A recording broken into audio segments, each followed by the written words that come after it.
Welcome. Today we're reading the chapter extract from the Diary of Dr. Watson, of the novel The Hound of the Baskervilles.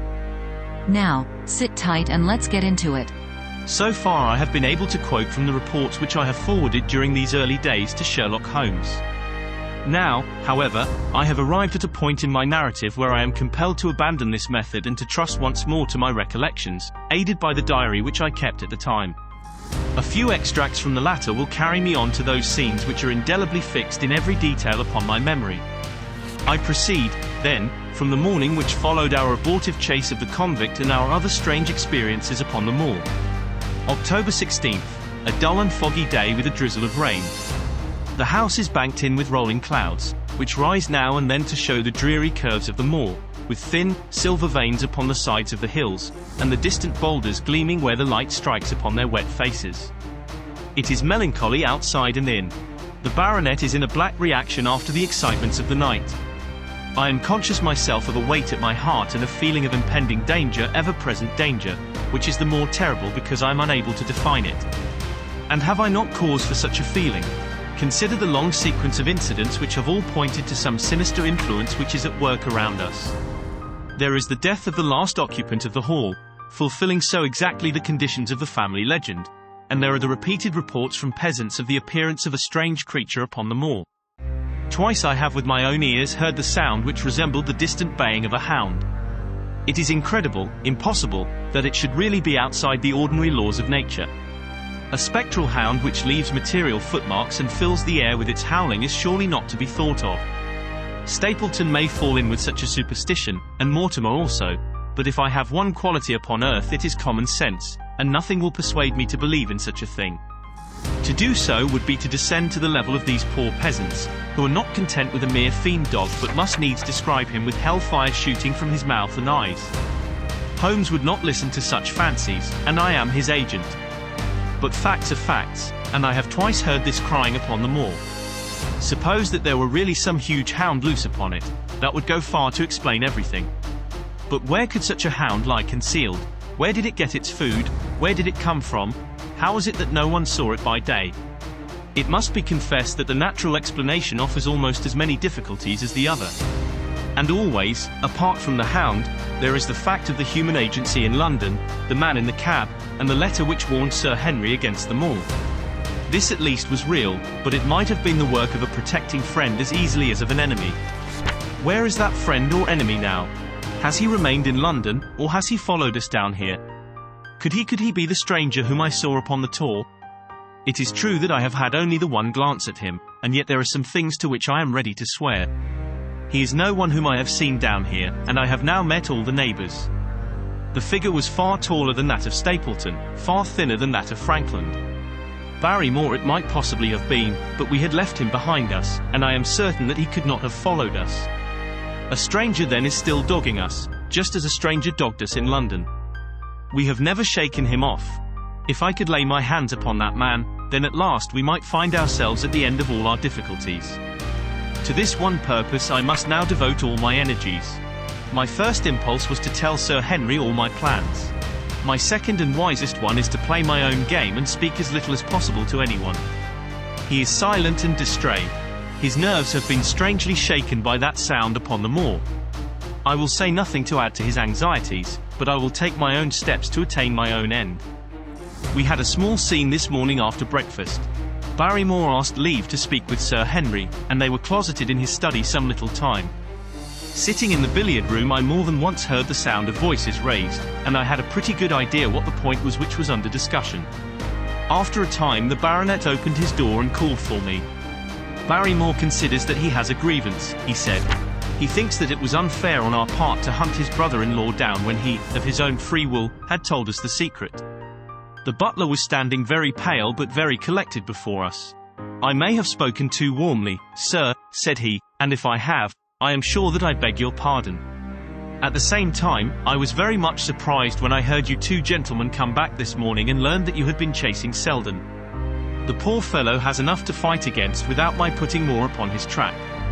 If you had told us of your own free will it would have been a different thing, said the baronet. You only told us, or rather your wife only told us, when it was forced from you and you could not help yourself.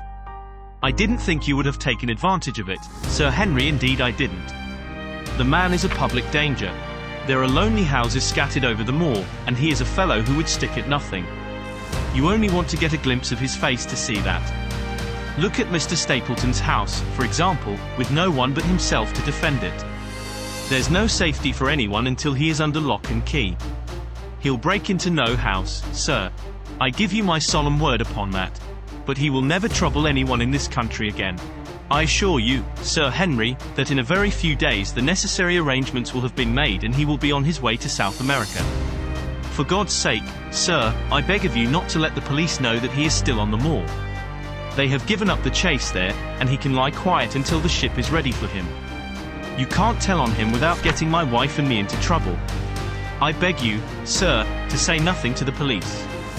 What do you say, Watson? I shrugged my shoulders. If he were safely out of the country, it would relieve the taxpayer of a burden. But how about the chance of his holding someone up before he goes? He would not do anything so mad, sir. We have provided him with all that he can want. To commit a crime would be to show where he was hiding. That is true, said Sir Henry. Well, Barrymore, God bless you, sir, and thank you from my heart. It would have killed my poor wife had he been taken again. I guess we are aiding and abetting a felony, Watson. But, after what we have heard, I don't feel as if I could give the man up, so there is an end of it. All right, Barrymore, you can go. With a few broken words of gratitude the man turned, but he hesitated and then came back. You've been so kind to us, sir, that I should like to do the best I can for you in return. I know something, Sir Henry, and perhaps I should have said it before, but it was long after the inquest that I found it out. I've never breathed a word about it yet to mortal man. It's about poor Sir Charles's death. The baronet and I were both upon our feet. Do you know how he died? No, sir, I don't know that. What then? I know why he was at the gate at that hour. It was to meet a woman. To meet a woman? He? Yes, sir. And the woman's name? I can't give you the name, sir, but I can give you the initials. Her initials were LL. How do you know this, Barrymore? Well, Sir Henry, your uncle had a letter that morning. He had usually a great many letters, for he was a public man and well known for his kind heart, so that everyone who was in trouble was glad to turn to him. But that morning, as it chanced, there was only this one letter, so I took the more notice of it. It was from Coombe Tracy, and it was addressed in a woman's hand. Well, sir, I thought no more of the matter, and never would have done had it not been for my wife. Only a few weeks ago she was cleaning out Sir Charles's study. It had never been touched since his death, and she found the ashes of a burned letter in the back of the grate. The greater part of it was charred to pieces, but one little slip, the end of a page, hung together, and the writing could still be read, though it was grey on a black ground. It seemed to us to be a postscript at the end of the letter, and it said, "Please, as you are a gentleman, burn this letter, and be at the gate by 10 o'clock. Beneath it was signed the initials LL. Have you got that slip? No, sir, it crumbled all to bits after we moved it. Had Sir Charles received any other letters in the same writing? Well, sir, I took no particular notice of his letters. I should not have noticed this one, only it happened to come alone. And you have no idea who LL is? No, sir, no more than you have. But I expect if we could lay our hands upon that lady we should know more about Sir Charles's death. I cannot understand, Barrymore, how you came to conceal this important information. Well, sir, it was immediately after that our own trouble came to us. And then again, sir, we were both of us very fond of Sir Charles, as we well might be considering all that he has done for us. To rake this up couldn't help our poor master, and it's well to go carefully when there's a lady in the case. Even the best of us. You thought it might injure his reputation. Well, sir, I thought no good could come of it. But now you have been kind to us, and I feel as if it would be treating you unfairly not to tell you all that I know about the matter. Very good, Barrymore, you can go. When the butler had left us, Sir Henry turned to me. Well, Watson, what do you think of this new light? It seems to leave the darkness rather blacker than before. So I think. But if we can only trace LL, it should clear up the whole business. We have gained that much. We know that there is someone who has the facts if we can only find her. What do you think we should do? Let Holmes know all about it at once. It will give him the clue for which he has been seeking. I am much mistaken if it does not bring him down. I went at once to my room and drew up my report of the morning's conversation for Holmes. It was evident to me that he had been very busy of late, for the notes which I had from Baker Street were few and short, with no comments upon the information which I had supplied and hardly any reference to my mission. No doubt his blackmailing case is absorbing all his faculties. And yet this new factor must surely arrest his attention and renew his interest. I wish that he were here. October 17th. All day today the rain poured down, rustling on the ivy and dripping from the eaves. I thought of the convict out upon the bleak, cold, shelterless moor. Poor devil, whatever his crimes, he has suffered something to atone for them. And then I thought of that other one, the face in the cab, the figure against the moon. Was he also out in that deluge, the unseen watcher, the man of darkness?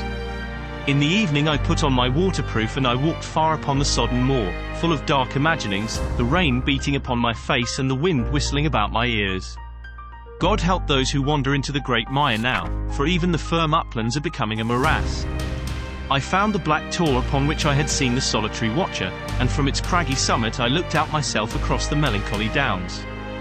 Rain squalls drifted across their russet face, and the heavy, slate-coloured clouds hung low over the landscape, trailing in grey wreaths down the sides of the fantastic hills. In the distant hollow on the left, half hidden by the mist, the two thin towers of Baskerville Hall rose above the trees. They were the only signs of human life which I could see, save only those prehistoric huts which lay thickly upon the slopes of the hills. Nowhere was there any trace of that lonely man whom I had seen on the same spot 2 nights before. As I walked back I was overtaken by Dr. Mortimer driving in his dog-cart over a rough moorland track which led from the outlying farmhouse of Foulmire. He has been very attentive to us, and hardly a day has passed that he has not called at the hall to see how we were getting on. He insisted upon my climbing into his dog-cart, and he gave me a lift homeward. I found him much troubled over the disappearance of his little spaniel.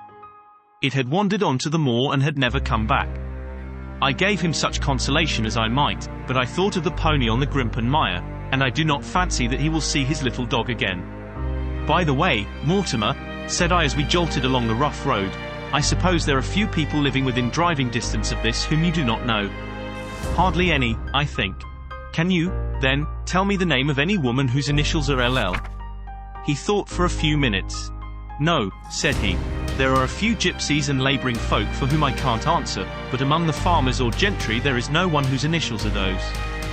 Wait a bit though, he added after a pause. There is Laura Lyons, her initials are LL, but she lives in Coombe Tracy. Who is she? I asked. She is Franklin's daughter. What? Old Franklin the crank? Exactly. She married an artist named Lyons, who came sketching on the moor. He proved to be a blackguard and deserted her. The fault, from what I hear, may not have been entirely on one side. Her father refused to have anything to do with her because she had married without his consent, and perhaps for 1 or 2 other reasons as well. So, between the old sinner and the young one, the girl has had a pretty bad time. How does she lie? I fancy old Franklin allows her a pittance, but it cannot be more, for his own affairs are considerably involved. Whatever she may have deserved, one could not allow her to go hopelessly to the bad. Her story got about, and several of the people here did something to enable her to earn an honest living. Stapleton did for one, and Sir Charles for another. I gave a trifle myself. It was to set her up in a typewriting business. He wanted to know the object of my inquiries, but I managed to satisfy his curiosity without telling him too much, for there is no reason why we should take anyone into our confidence. Tomorrow morning I shall find my way to Coombe Tracy, and if I can see this Mrs. Laura Lyons, of equivocal reputation, a long step will have been made towards clearing one incident in this chain of mysteries. I am certainly developing the wisdom of the serpent, for when Mortimer pressed his questions to an inconvenient extent, I asked him casually to what type Franklin's skull belonged, and so heard nothing but craniology for the rest of our drive. I have not lived for years with Sherlock Holmes for nothing. I have only one other incident to record upon this tempestuous and melancholy day. This was my conversation with Barrymore just now, which gives me one more strong card which I can play in due time. Mortimer had stayed to dinner, and he and the baronet played écarté afterwards. The butler brought me my coffee into the library, and I took the chance to ask him a few questions. Well, said I, has this precious relation of yours departed, or is he still lurking out yonder? I don't know, sir. I hope to heaven that he has gone, for he has brought nothing but trouble here. I've not heard of him since I left out food for him last, and that was 3 days ago. Did you see him then? No, sir, but the food was gone when next I went that way. Then he was certainly there? So you would think, sir, unless it was the other man who took it. I sat with my coffee cup halfway to my lips and stared at Barrymore. You know that there is another man then? Yes, sir, there is another man upon the moor. Have you seen him? No, sir. How do you know of him then? Selden told me of him, sir, a week ago or more. He's in hiding, too, but he's not a convict as far as I can make out. I don't like it. Dr. Watson, I tell you straight, sir, that I don't like it. He spoke with a sudden passion of earnestness. Now, listen to me, Barrymore. I have no interest in this matter but that of your master. I have come here with no object except to help him. Tell me, frankly, what it is that you don't like. Barrymore hesitated for a moment, as if he regretted his outburst or found it difficult to express his own feelings in words. It's all these goings-on, sir, he cried at last, waving his hand towards the rain-lashed window which faced the moor. There's foul play somewhere, and there's black villainy brewing, to that I'll swear. Very glad I should be, sir, to see Sir Henry on his way back to London again. But what is it that alarms you? Look at Sir Charles's death. That was bad enough, for all that the coroner said. Look at the noises on the moor at night. There's not a man would cross it after sundown if he was paid for it. Look at this stranger hiding out yonder, and watching and waiting. What's he waiting for? What does it mean? It means no good to anyone of the name of Baskerville, and very glad I shall be to be quit of it all on the day that Sir Henry's new servants are ready to take over the hall. But about this stranger, said I, can you tell me anything about him? What did Selden say? Did he find out where he hid, or what he was doing? He saw him once or twice, but he is a deep one and gives nothing away. At first he thought that he was the police, but soon he found that he had some lay of his own. A kind of gentleman he was, as far as he could see, but what he was doing he could not make out. And where did he say that he lived? Among the old houses on the hillside, the stone huts where the old folk used to live. But how about his food? Selden found out that he has got a lad who works for him and brings all he needs. I dare say he goes to Coombe Tracey for what he wants. Very good, Barrymore. We may talk further of this some other time. When the butler had gone, I walked over to the black window, and I looked through a blurred pane at the driving clouds and at the tossing outline of the wind-swept trees. It is a wild night indoors, and what must it be in a stone hut upon the moor? What passion of hatred can it be which leads a man to lurk in such a place at such a time? And what deep and earnest purpose can he have which calls for such a trial? There, in that hut upon the moor, seems to lie the very centre of that problem which has vexed me so sorely. I swear that another day shall not have passed before I have done all that man can do to reach the heart of the mystery. Did you enjoy today's chapter of The Hound of the Baskervilles? Why not subscribe and ring the bell?